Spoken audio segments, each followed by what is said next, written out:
ಚಿನ್ನ ಸ್ಮಗ್ಲಿಂಗ್ ಕೇಸ್ನಲ್ಲಿ ನಟಿ ರನ್ಯಾ ರಾವ್ ಬಂಧನವಾಗಿದೆ. ಈ ಪ್ರಕರಣಕ್ಕೆ ಸಂಬಂಧಪಟ್ಟಂತೆ ಜಾಮೀನಿಗೆ ಕೋರ್ಟ್ ಮೊರೆ ಹೋಗಿದ್ದಾರೆ ನಟಿ ರನ್ಯಾ ರಾವ್. ಮಧ್ಯಾಹ್ನ 3 ಗಂಟೆಗೆ ನಟಿ ರನ್ಯಾ ರಾವ್ ಅವರ ಜಾಮೀನು ಅರ್ಜಿ ವಿಚಾರಣೆಗೆ ಬರ್ತಾ ಇದೆ. ಆರ್ಥಿಕ ಅಪರಾಧಗಳ ವಿಶೇಷ ಕೋರ್ಟ್ನಲ್ಲಿ ಇದರ ವಿಚಾರಣೆ ಆಗುತ್ತೆ. ಪರಪ್ನಗ್ರಹಾರ ಜೈಲಲ್ಲಿ ಸದ್ಯ ರನ್ಯಾ ರಾವ್ ಇರೋದು. ಜೈಲಿಂದ ಇವರಿಗೆ ಜಾಮೀನು ಸಿಕ್ಕು ಬಿಡುಗಡೆಯ ಭಾಗ್ಯ ಸಿಗುತ್ತಾ ಅಂತ ಒಂದು ಪ್ರಶ್ನೆ ಇಲ್ಲಿದೆ.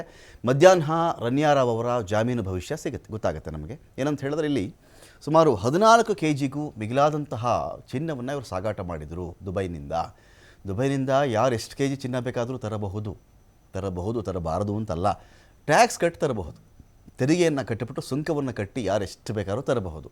ಆದರೆ ರನ್ಯಾ ರಾವ್ ಆಯ್ದುಕೊಂಡಿದ್ದಂಥ ಮಾರ್ಗದ ಬಗ್ಗೆ ಇರೋ ಆರೋಪ ಏನು ಅಂತ ಹೇಳಿದ್ರೆ, ಇವರು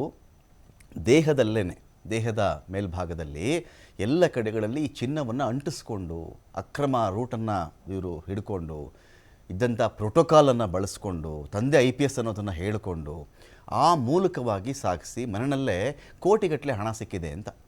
ಪ್ರತಿ ಬಾರಿ ಈ ಥರ ಚಿನ್ನ ಸಾಗಿಸಿದಾಗಲೂ ಕೂಡ 14 ಲಕ್ಷ 15 ಲಕ್ಷ ಈ ಮಹಿಳೆಗೆ ಸಿಗ್ತಾ ಇತ್ತು ಅಂತ ಮಾಹಿತಿ.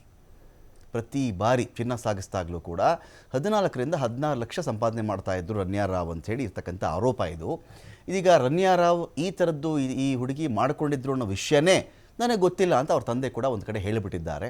ಹಾಗೆ ಜಾಮೀನು ಕೂಡ ಹಾಕ್ಕೊಂಡಿದ್ದಾರೆ. ಆರ್ಥಿಕ ಅಪರಾಧಗಳ ನ್ಯಾಯಾಲಯ ಏನು ಹೇಳುತ್ತೆ ಅಂತ ನೋಡಬೇಕು.